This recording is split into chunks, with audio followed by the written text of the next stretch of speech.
Hi, I'm Stephanie, and I want to welcome you to MissionTV Live. Tonight, we're doing something that's really fun again, and it's called the Job Interview. So I'll see you on the show.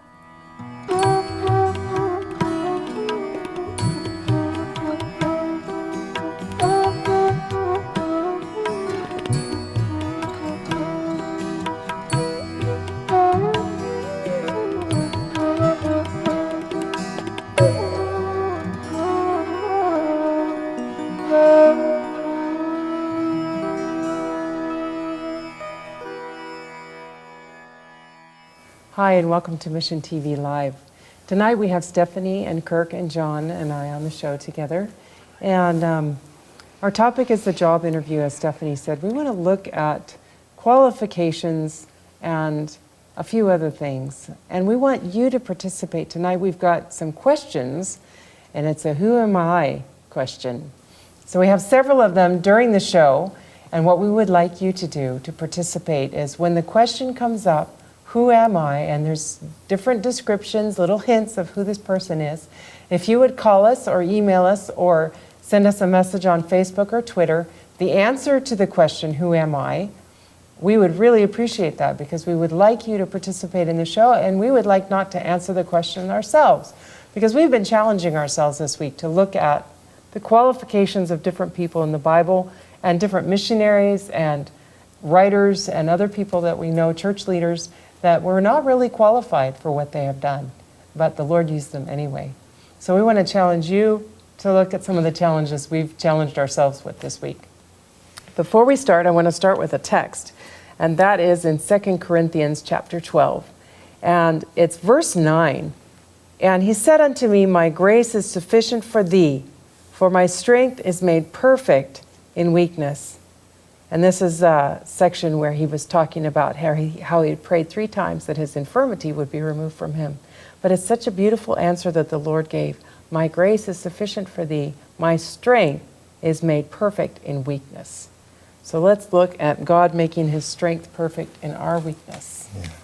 So where are we starting tonight, dear? Well, we're going to start with the whole idea of what does it take to serve God?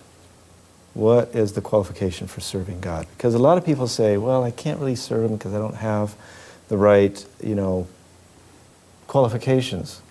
I don't trust him enough, I'm not holy enough, I don't have the right kind of training, and all this kind of stuff. But I want to start kind of where and we got a lot to cover, so we're going to go kind of fast, but I want to start where my good friend Doug Venn started opening my mind to this. He went to Matthew chapter 28, and the end of it, is the Great Commission, the call to service, call to take what they've been given. Freely ye have received, freely give it to the whole world. And he starts out with this. Well, Jesus doesn't say this, but this is what happened. He says, when the disciples saw him, they worshiped him, but some of them doubted. And then he goes in to make the big call, the big commission. And he includes, Pastor Venn was saying that he includes the people that doubt, the people that aren't sure if they're really qualified, the people aren't really sure if they're the ones that are called. Pastor Venn is saying he includes those. It also, that text seems to imply that some of them doubted Like that he was God? Yeah, they doubted Christ and his position. Well, and I'm sure they did, because, that would just be natural. They're trying to decide, is this really the Christ, who he's claiming to be? So it would only make sense that Satan would be placing doubt in everyone's mind, just as he did in Jesus' own mind as to his identity. Yeah, that was his big focus, wasn't it? Yeah. Satan's big focus. If you are the Son of God. Right, trying to plant that seed of doubt in his mind. So we shouldn't be surprised if that doubt shows up in our minds. Really. Because we're not like ensconced in prophecy like Christ was. Yeah. But in a way we are. The last days. So this is the call. The call goes out even to the doubters. And we set up this little scenario. It's kind of fun. Thought we'd have fun with it. And we wanted to look at 2 ways, because when people go to apply for a job with God, when they go to ask for special favor from God, you don't see people saying, God, I'm doing pretty good. I've kept the last 22 Sabbaths in a row, gone to church, paid my tithe, I'm doing really good. But when you go to a job interview in the world, you know, You have to put your best Yeah. foot forward, right? Uh-huh. You have to almost glorify. You have to sell yourself, is what they say. You have to sell Right. yourself. Exactly. So you, And that's what we're taught. Uh-huh. I mean, And that's what your employers expect. So we did a little role playing here. So we're going to play this, and you can figure out which role Stephanie's playing here. Miss Stephanie, please come in. Hello. Hi. Hi, I'm Stephanie. I'm John. Hi. I'm Natalie. Nice to meet you. Nice to meet you. I'm good. Do you have a resume that we could I take do. a look Here at? we go. Thank you. And how did you hear about us? Oh, well, I heard about it through one of my colleagues. Oh, great. I see you've graduated from college 2 years ago. Yes, I have a 4-year degree. Very familiar with producing. I've had, several internships. My leadership skills are great, and also have the ability to work with a team very well. Okay. And what do you see as your weaknesses, if I may be so bold? Honestly, I think I'm pretty well-rounded. Then let me give you a scenario. Let's say you're a producer and a cameraman on your team isn't really performing to expectations. How would you handle that situation? Well, I would, kind of probably give them a little chance to improve, but, if they can't do it, say bye-bye. Okay, all right. And how do you feel about our mission, the mission of our ministry? Well, I think it's great to have a mission, so I'm all for that. I've seen several of your shows. I definitely see some room for improvement, but I think there's a lot of potential. Do you have any recommendations right off the bat that you might want to make towards us improving? Well, I definitely noticed that you need some new cameras. The camera quality isn't really up to the standard. Right. One more question. Do you think that you would be a good fit for what we're doing and for what we're wanting to accomplish? I'm really great at fitting in, so I think it would work out fine. So what were you trying to play there? well, I was trying to be very confident in my skills and feel very self-assured that I should get the job or would. Yeah, and that's what you were taught to do, correct? So when you go to God, though, do you see that scenario in the Bible about people approaching God that way? No. In the Bible, it's a little bit different. Actually, when they approach God in that way in the Bible, it doesn't always turn out for the best. No. Yeah. No. I was reading today, there was a king that was going to offer sacrifice, and he's like, I'm the king. I can do this. And so he went into the temple, and he was struck with leprosy. Oh, wow. So, Bummer. yeah. I found this really cool quote that kind of puts a different spin on it. It says, this is from Hudson Taylor, a missionary to China. It says, God uses men who are weak and feeble enough to lean on him. So that's kind of an interesting, So our strength can get in the way. yeah, exactly. So here's another one that Brother Kirk was willing to Brother. enact. Different approach. Hello.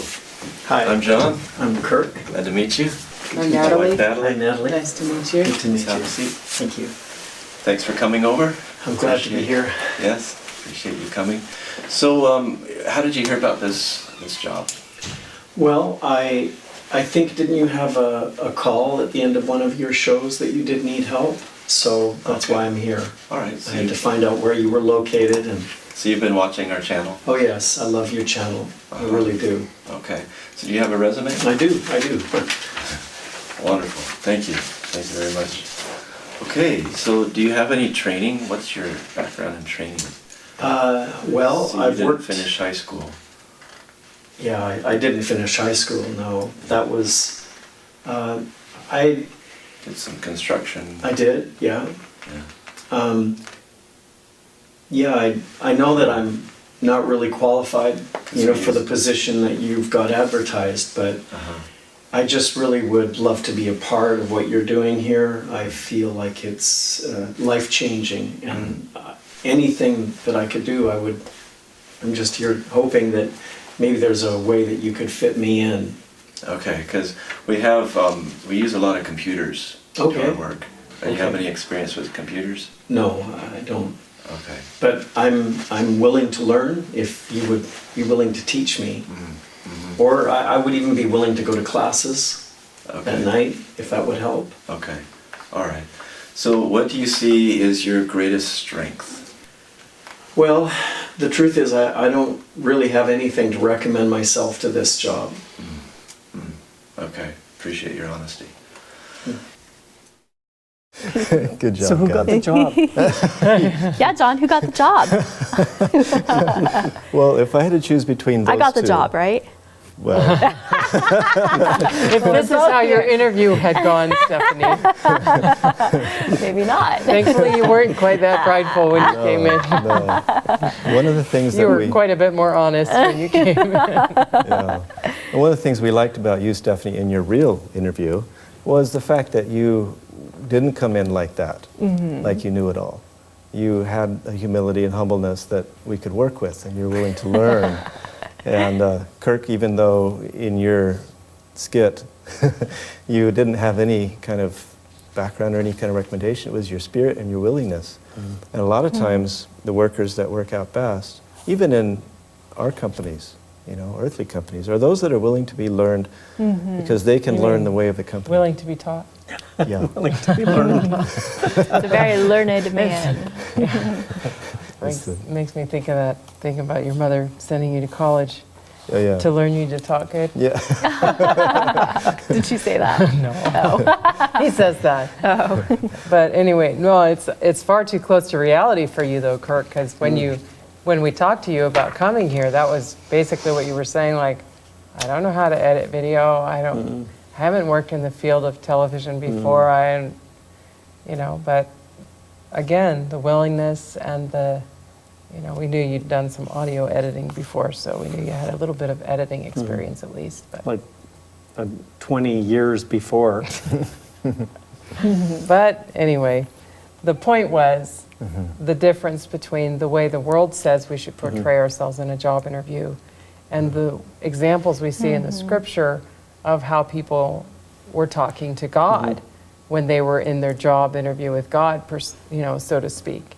And there was so much of this, I'm a child, who am I to speak for you, that kind of thing, that we just wanted to illustrate it with these little videos. Well, I think of if we were to have a job interview skit, can you imagine how the job interview would go with the publican and the Pharisee? And the Pharisee. Exactly. That's true. I thank God that I'm not like other people who work and slough off all the time and then, which one of those guys would you hire? Yeah. Exactly. Yeah. Well, we want to start our first little questionnaire here. Who am I? First question for the audience. Yes. Okay, for our viewers, here's your opportunity. First opportunity tonight. And we've got several hints, several clues as to who this is, who this person is. Okay. Okay, so the first clue, and call in any time you figure it out. Don't call yet because that's not a clue. But here comes the first clue. Killed Christians. Okay?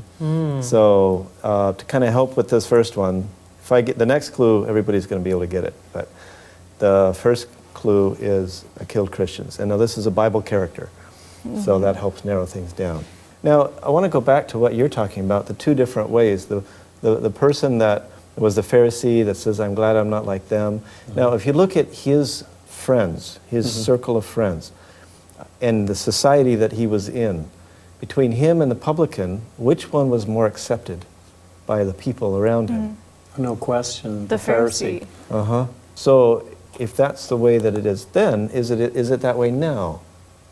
In other words, and so the publican came, Likely. yeah, it's likely that the majority of people would feel pretty good about themselves and feel like they kind of had it made, right? The publican realized he was a sinner, and he confessed that to God. Now, was the Pharisee also a sinner? In what way? Well, it's very prideful. Spiritual pride, Probably more of a sinner in a way. because didn't recognize. Yeah, that's worse. I think it's far Well, and worse. the first sin was pride. Yeah. Lucifer right? became prideful and Mm-hmm. So if that's the case, then what God knows, God sees the heart, and He knows our depravity, our pride, and all that kind of stuff. So He knows that the publican is a sinner, and He knows the Pharisee's a sinner. The Pharisee doesn't know he's a sinner, but the publican knows he's a sinner. So the publican asks for what he needs. The Pharisee doesn't. And so we fear, as human beings, we fear for us to need. We fear to be humble, to admit that we have anything outside of ourselves that we need. You know, we're supposed to be self-sufficient. Well, and I think it goes back to just the whole concept subconsciously that we have as human beings that we have to be good of ourselves somehow. And so I think even when we feel our our sinfulness, we're still scrambling to try and see how we can feel better about ourselves. I think it's this natural instinct, like a natural inclination to try to earn our own salvation. And I think it comes out where we feel like we have to be good enough. When in reality, just realizing that we aren't good enough and then accepting that is all we need to do. Yeah. Okay, we have our first answer. Are you kidding? It's just one question. Yeah. I we mean, have our first answer. clue. What? Yeah. Okay, what's the answer? See if you got The it. answer is Paul of Tarsus. They got it. Somebody out there is too smart. All right, so took the gospel to the Gentiles, wrote most of the... Yeah, that's a pretty obvious one. So... A Christian killer, imagine. And he became one of the most powerful instruments God ever had. And the guy that he went to get help, it's like, no way, I don't want to... He was scared of him. Yeah. It's like he couldn't have been a Christian. Because he knew who he was. Could you imagine really how terrifying that would have been? For the other guy. To have that guy Yeah. show up at your door? Yeah. Yeah. Okay, He probably so didn't want to heal his vision. No?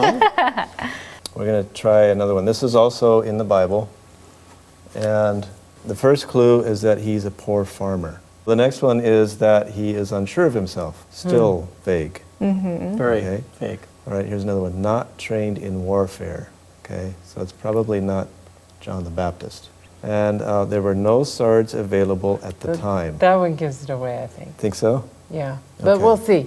All Okay, right. viewers, there's your opportunity. Who is this that we're talking about? Well, as we talk, I'm just thinking how wonderful it is that God's ways are not our ways. His thoughts are not our thoughts. And, I think of a personal experience I had that reminds me a little bit of the publican and the Pharisee.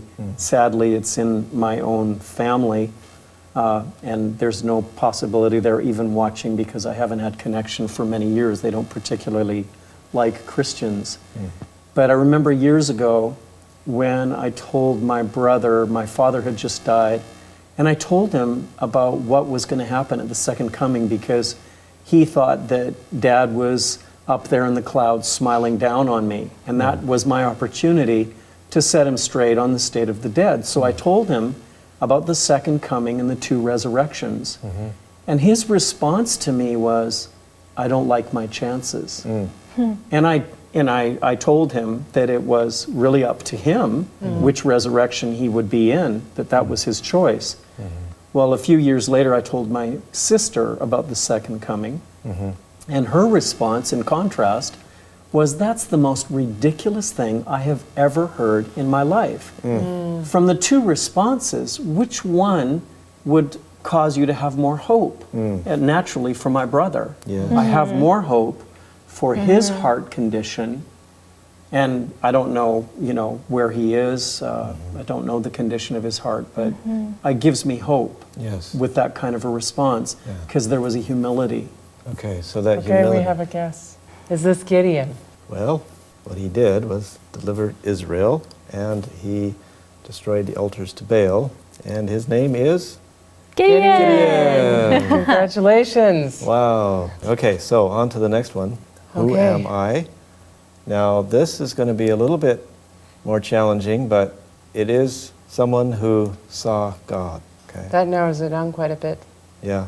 And when he saw God, he was filled with self-loathing.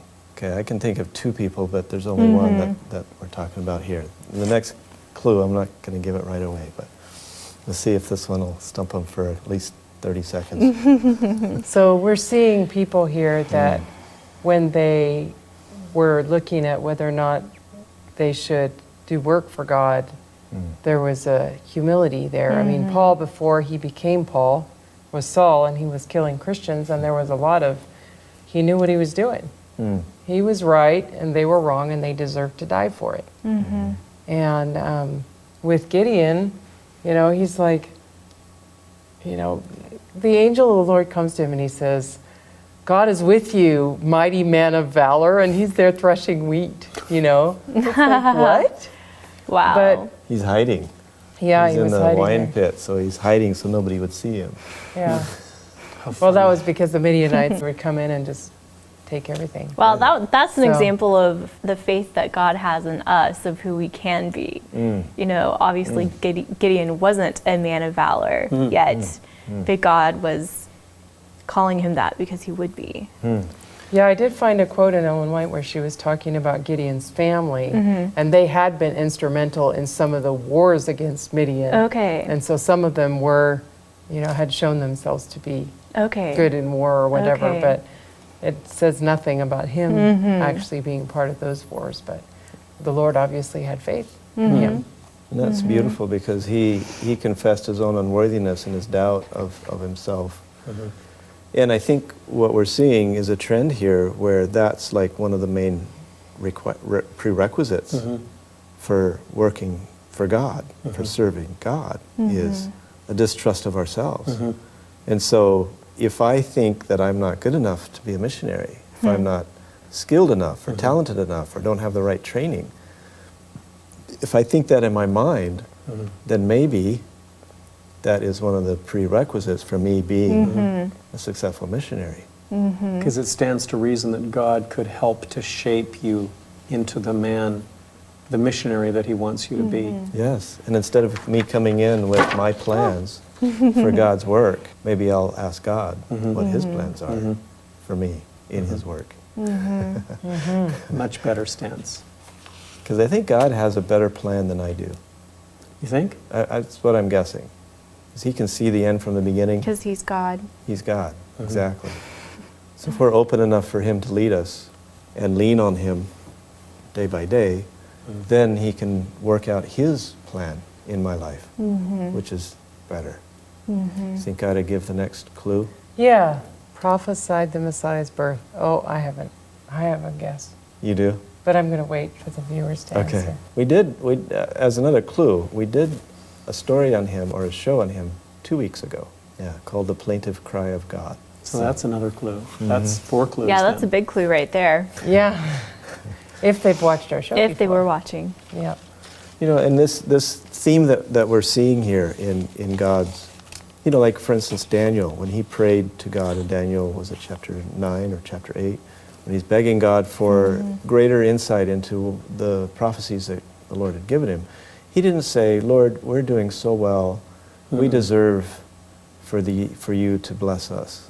No, he says, we are sinners, we have abandoned you, we've gone away from you, and you've called us back, and we've come back for a little while, then we've gone away again, and we don't deserve any of your favors. And that's when God sent Gabriel, or Michael, or Gabriel, to talk to him face to face. It's like that's when the blessings started to happen. So when we confess our sins and our unworthiness, and I've seen that in my life. I've told God many times, several times, when it's like, Lord, you know, use somebody else. I am jealous. I am envious. I'm passionate. I'm I'm worthless. Just use somebody else, and I'm a terrible person for you to use.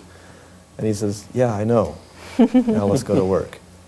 And he gives me a job to do. And that's what God is looking for. And I think everybody can have that. So everybody is qualified, unless we feel like we're qualified.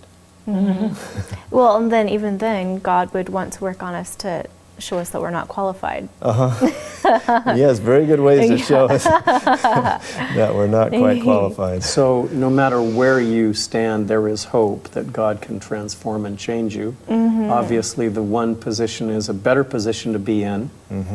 Better to be raised up by God than to be humbled by God. Yes, yes. That's why God recommends that we humble ourselves before Him. Yes. Because if He humbles Yes. us, it can kind of get painful. Yeah. Yeah. So we have an answer. Another, oh boy, okay. Yep. We have Isaiah. Wow, what do you Was Let's it know? see. Isaiah? And computer says? It was Isaiah. Isaiah. All right, good job. You guys know your answers. Awesome. All And right, so we Is- appreciate you participating in the live too. This is fun. Very much so. Yeah. So Isaiah, when you think about, he saw God in the temple in a vision. And his reaction was, I'm worthless. I am nothing. I am all my, as Daniel said, all my comeliness, all my attraction for, all my good looking, Everything just was gone. Well, one can only imagine, from the description in Isaiah, it talked about how the train of God filled the temple. And just imagine how insignificant he must have felt, how insignificant we would feel to have that kind of a vision. And, Well, and it's interesting if you read Isaiah before that. There's a lot of your and you have a problem. and This is where thy you've sinned. nation and all of that. And after that, it changes a bit. To us. And so he realizes that he was looking upon them as the problem. He realized he was part of the problem. And so I think that's where he was working for God before.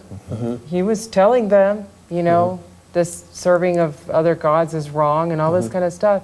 But when he realized that he was part of the problem as well, that was where God was able to humble him and then make it even more useful, his work even more useful. So, he ended in a martyr's death. Yeah, sawn in half. But what an amazing what did God- experience, what an amazing Yeah. life. I mean, he was the one that prophesied to Christ. He was the one that So did many such prophecies of Christ. Yeah. So many. Well, let's go ahead and give the next challenge, and then we'll Okay. continue our conversation. First here. clue is, who am I? If you can guess it on this, you get a free ticket to Oh, Thailand. John. Yeah, with no clue. With no clues? Just this is the clue. Wow, honey, that's a little much. Okay. Okay, the first clue for this man is that he was demoted to Uh-oh, you become a gave a sheep second herder. clue. You just gave two Yes, it's no longer free trip to Thailand with the Okay. second clue. So who was demoted to become a sheep herder? And if I give you the second clue, you'll get it right away. Yeah, So don't tell it I'm yet. gonna hold off on that one. clues. Okay. So Can we guess? no, No, no, So we can't win the prize? no. no. Sorry, Kirk. Not today. Not today. Christ says, confess your sins, and He is faithful to forgive.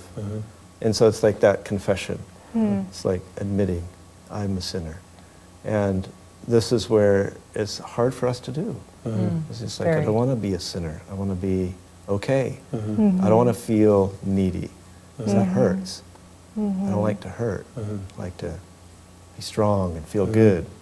And so that confess your sins. But this is why I believe God took the children of Israel to the Red Sea.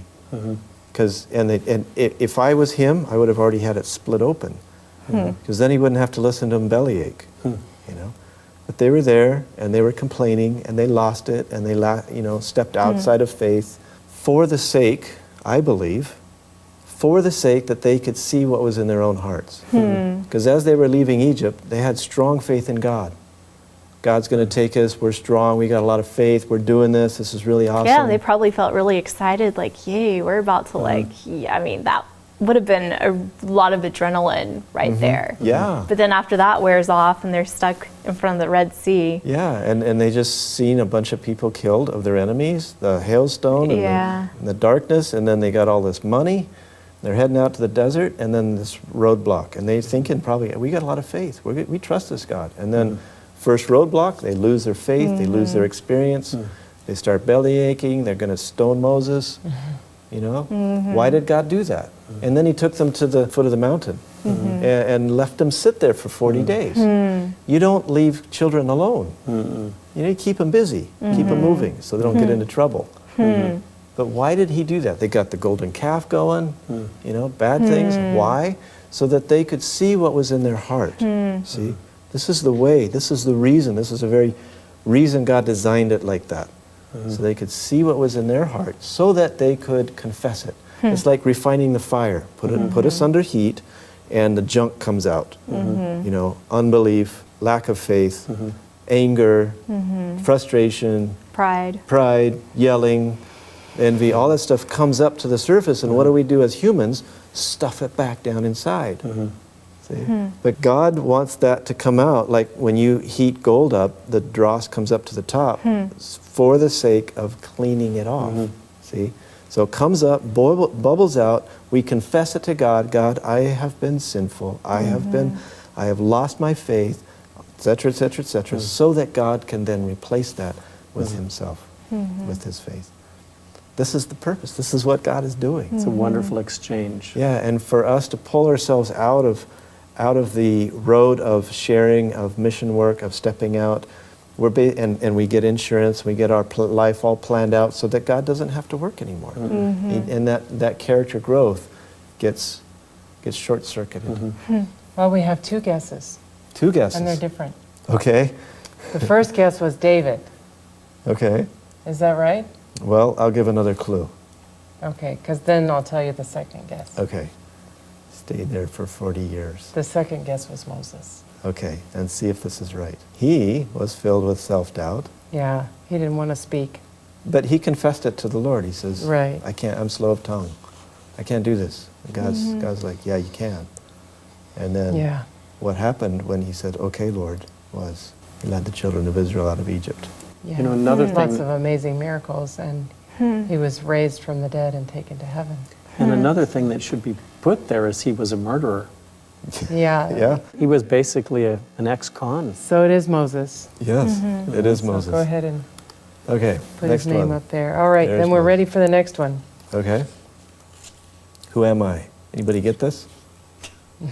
Nope. Okay. A simple fisherman. Oh boy, that narrows it down a little bit. This is the only clue. The only clue? Yeah. Well, No, I'll do another one. Okay, there's one more clue, but it's kind of like what he did.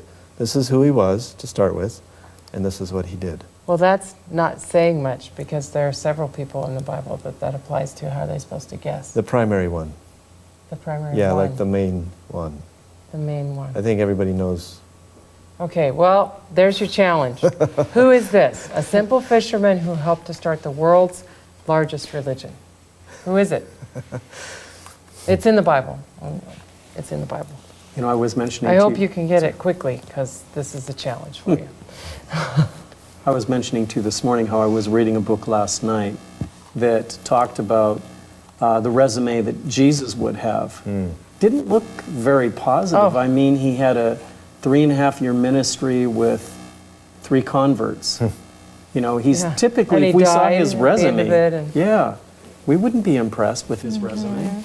Well, and he was a carpenter beforehand. I mean, Yeah. he did manual labor. Yeah. So what qualified him to, lead a religion of all things, or to change a religion, or to teach people? He didn't have a degree, or, To turn the world upside down. yeah, he really did. And so he chose 12 people, and then at the end of it, I mean, he had a lot of people following him for a while, but then he went through a crisis, and the majority of them left him.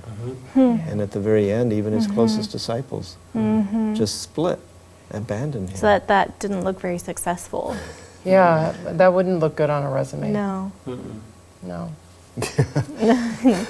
I'm glad that Exactly. wasn't But the- there was something that was written over the top of that resume, thankfully, and that was Son of God. And that qualifies everything that seems disqualified in the eyes of man.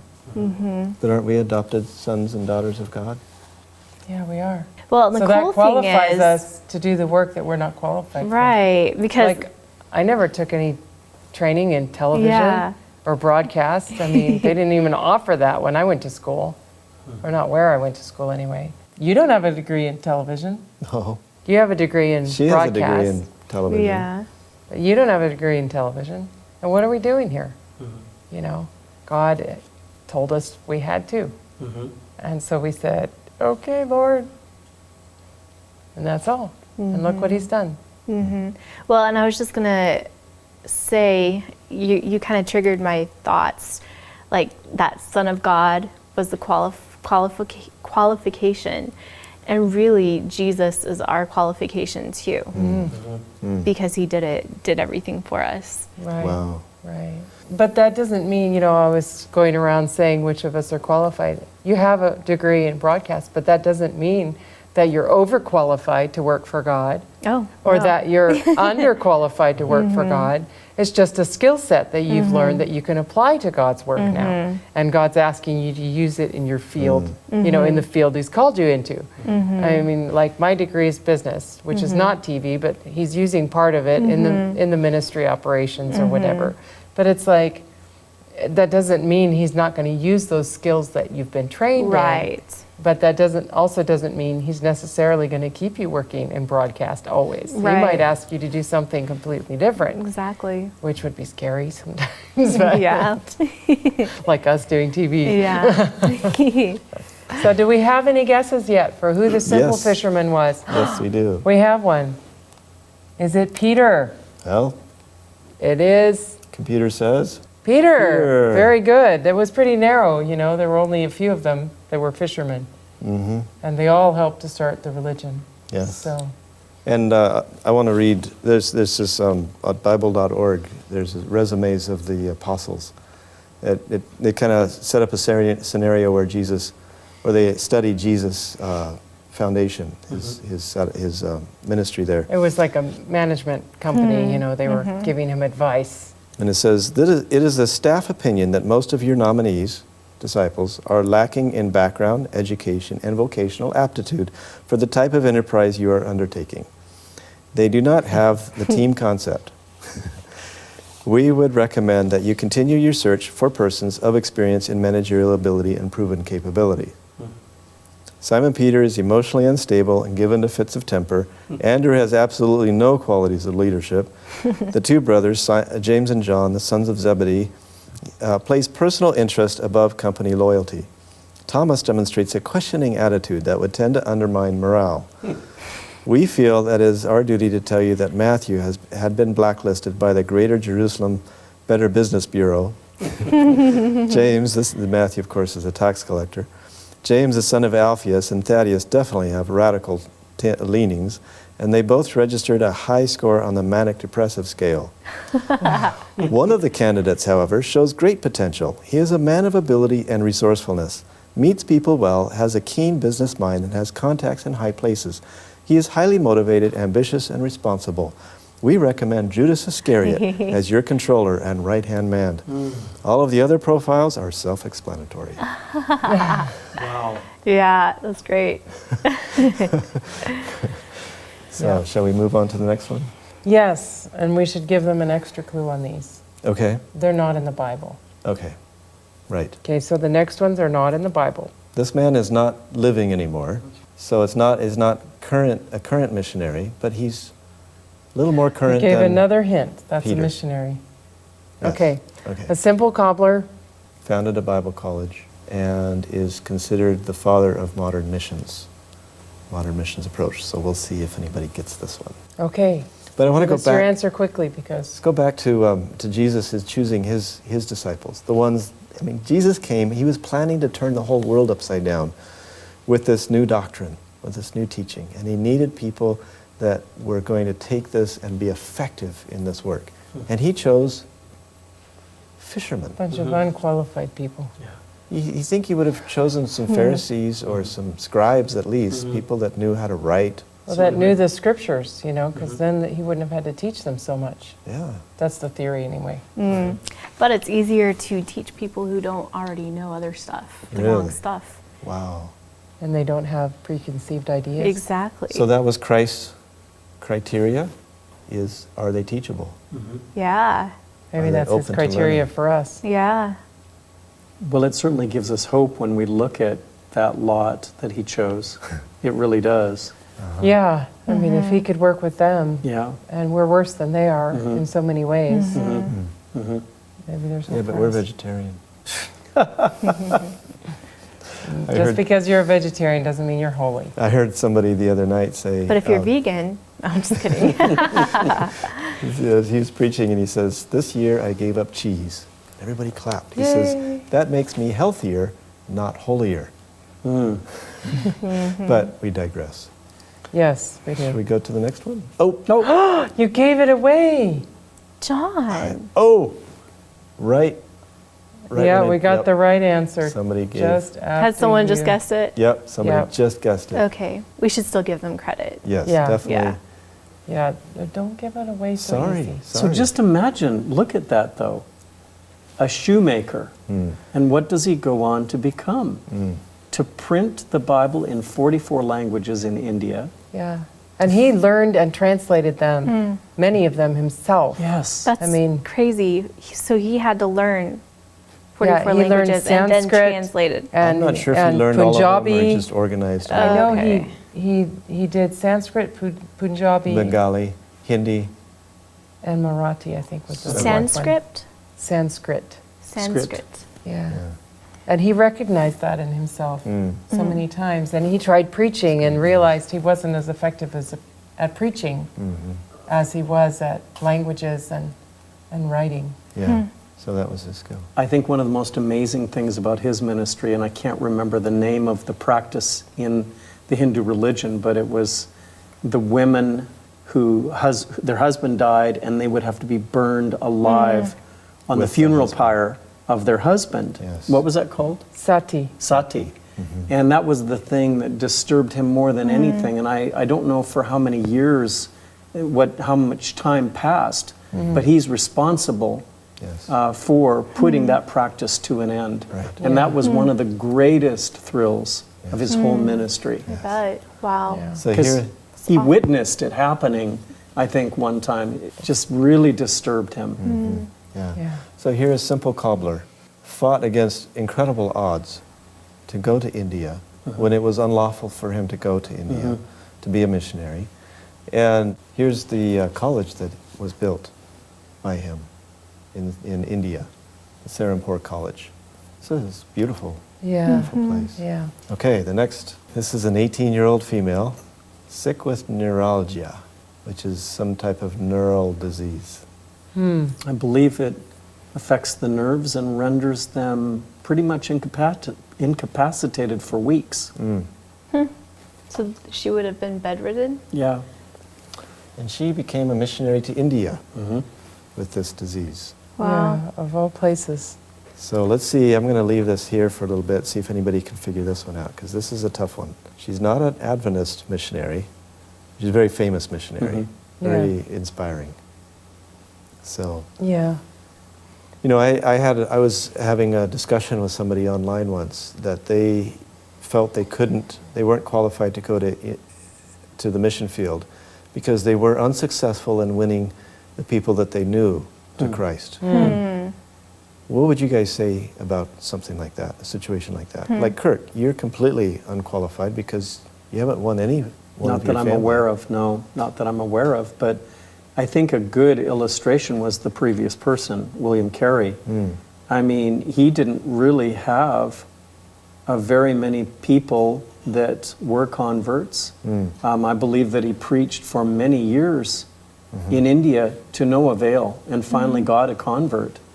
But he learned later in life, you know, that it was his translating work that brought about so many conversions. So God's calling that he has for each one of us could be quite different. May not be to preach, but it doesn't mean that it will not impact thousands of lives. Yeah.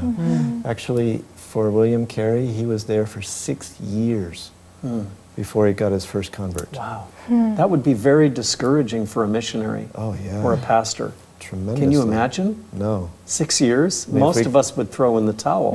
If we go do a 1-week seminar and we don't baptize somebody, we're pretty depressed. Yeah. 6 years. 6 years. Yeah. And he still kept going. So we haven't had any We guesses don't have on any this guesses yet. You want to give the next? one. One more clue. Established a home for girls. Now these aren't just regular girls No. in India. These were girls that were going to be sold They were and slaves. weren't they? they were prostitutes of the temple. They were dedicated to the gods from an early age. So obviously not from that early age were they practicing, but they were being groomed and trained that as they got older, that's what they would be, Wow. to make money for the priests. Oh, wow. Didn't know they had that set up. Do they still have that in India? It's not Or legal. not? Oh, okay. I've heard of them still doing it in certain Okay. Yeah. places. David has a story about that. Okay. Here we have a guess. Uh-huh. And that is Mother Teresa. Is that correct? No? No? You want to wait? I'll You want to give- give the right answer? I'll give a guess. I'll give a couple more clues. Okay. Number one is she wrote over 35 books about following God. I haven't read very many of them. I read a couple. And do you know Very while good. she wrote those? She was an invalid. Yes. Last 20 years of her life. Yes. I'm giving more clues. And the other Yeah, thing, she was bedridden. the other thing, the other clue about her was that she worked and lived in the south of India. Mhm. Mother Teresa lived and worked In Calcutta. in the northeast. In the north, So, yeah. And as far as I know, the orphanage for girls is still operating. still functioning. It's still functioning. Yeah, that's exciting. Okay, so keep guessing. Yep. We're almost out of time, honey. Are we? We need to move along? Yeah. Okay. Well, let's go ahead and give the answer for this one. Okay. All right. This is Amy Carmichael. And she's from England, moved over to India back when She's it took... actually from Ireland. Oh, excuse me. Ireland. Sorry. To him, they're close enough. You know, it's like South America having different countries inside of it. Yeah. Sorry. Oh, somebody just We're good. guessed Amy Carmichael right Before you s- gave the answer. Okay. Okay, So let's just go through this one and then we can show our little video at the end. Okay. Because we've got, somebody's gonna get this. There's two of these. Yeah, somebody's There's going two to get more this left. really easy. 17-year-old female, grade 3 education, 3rd grade education. If people don't get this one on this clue alone, Yeah. Yeah. yeah. Especially our viewers. Yeah. So very poor health, but she became the most highly published female author in America. That one is easy. Uh-huh.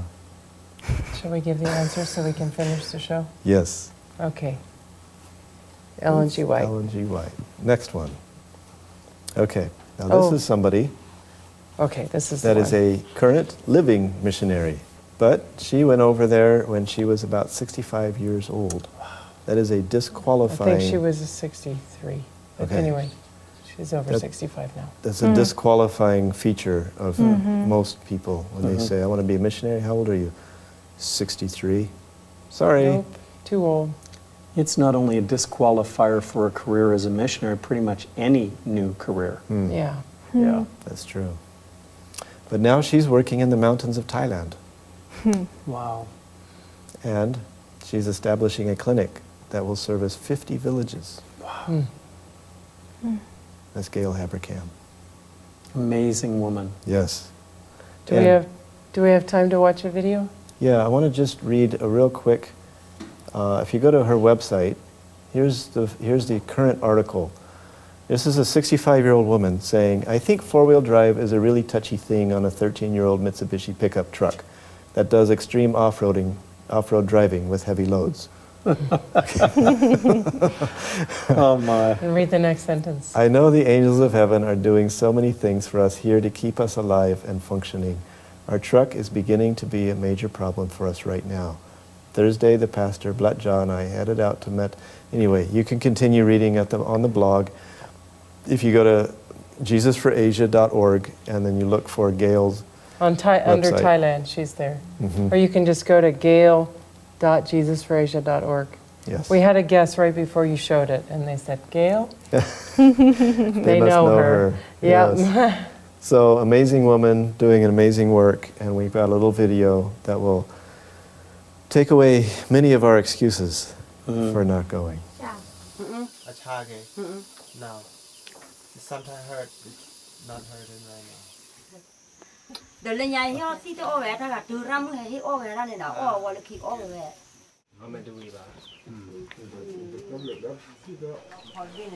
We're at Le Glas Village, and Le Glas Village holds a very special place in our hearts. We're always inspired when we come here that people are precious, and they are wanting to know about God. I'll take this blood pressure. This lady is very dizzy. Seems like her balance is off. Her inner ear might be a problem, and her stomach is a problem. Her pressure is just a little high. She's breathing a little fast. Has an anxious look on her face. Degia Luchi, Hochi Ho. Degia Luchi, Hochi Ho. Mẹ, three code I'm talking as much Korean as I can possibly figure out. Ôi cô phải chú hừ nè nó cô phải chú ta cô cái ta gỡ chú cái thọ mè nè Tago. từ to nè nè cô phải chú hừ cái về đó Her blood is cô messed là up. ta từ cái ba cái về là ta gỡ rồi nè gỡ chú cái thọ mè nè. I understand part of that, but not everything.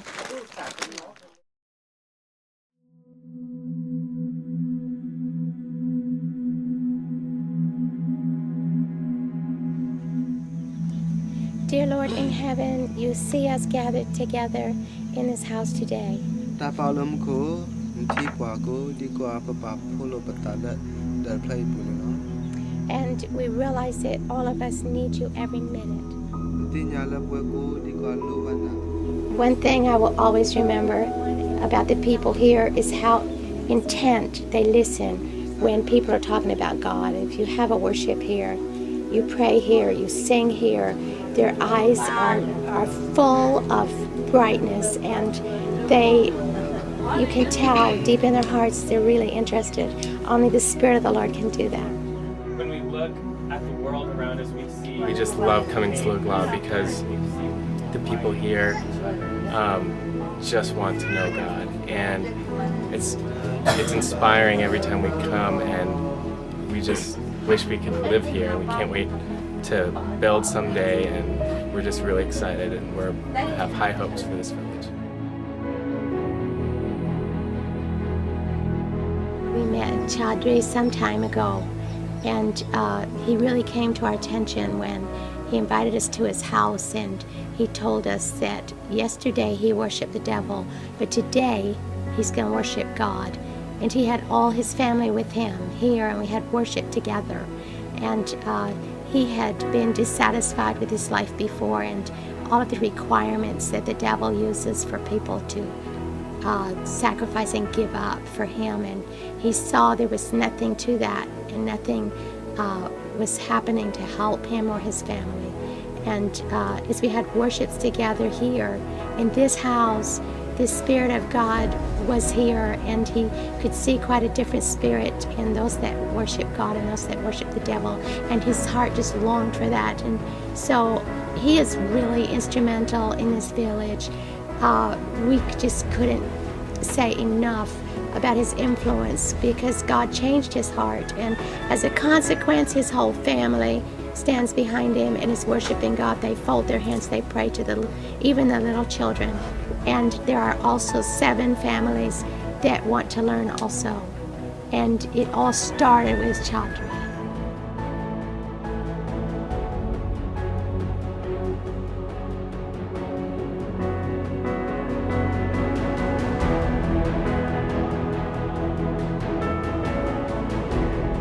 We are really looking forward to doing work in this village. It seems like every village we go to, I want to live in every village, and of course it's impossible, but this is the one that needs us the most, and this is where the gospel story must be told.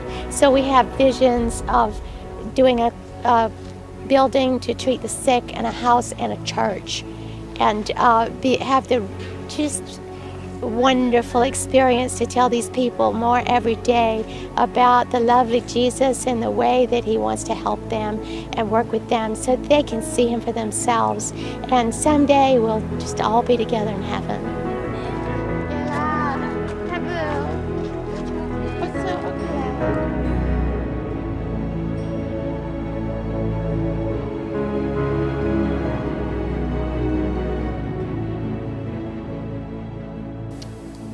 Well, that was beautiful. Mm-hmm. Very inspiring. Mm-hmm. Yeah.